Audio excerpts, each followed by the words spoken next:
Matter is observed to occur in discrete packets that we call atoms. Energy is also observed to behave in discrete packets that we call photons. This was the essential discovery of Max Planck in 1900. Energy consists of tiny digital packets. Mathematically, we can say that the energy of a photon is equal to Planck's constant times its frequency. And look at how small Planck's constant is, 6.63 times 10 to the minus 34th joules per second.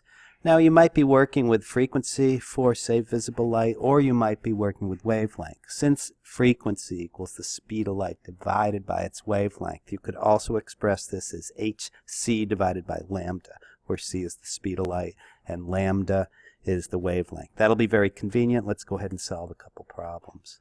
Let's calculate the energy in joules of a photon with a wavelength of 5 times 10 to the 4th nanometers. This is in the infrared region. We want to solve for energy, so it's equal just to E equals HF, but they didn't give us F. They didn't give us the frequency is what I should say. They gave us the wavelength.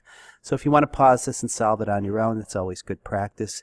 Here's how we're going to do it. We can modify our formula from E equals H times the frequency to E equals H times the speed of light, c, divided by the wavelength, which is given there.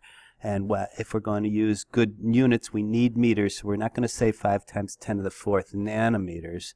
We're going to say 5 times 10 to the 4th times 10 to the minus 9th meters, and it's, let's see, 4 plus, I think it's 5 times 10 to the minus 5th meters. Let's see if that works out. So we modify our formula to fit the units given.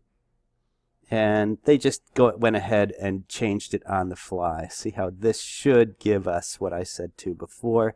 Since it's the wavelength that's going on the bottom, we're just plugging in all our units, and it should be the meters cancel, the 1 over seconds cancels, seconds times 1 over seconds there cancel. The only thing left when you're done are joules. That's a good sign.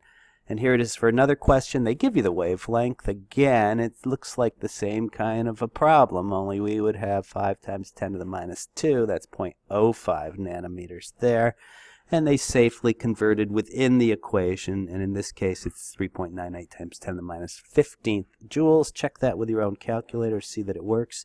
And that's a little bit about the Planck's constant formula.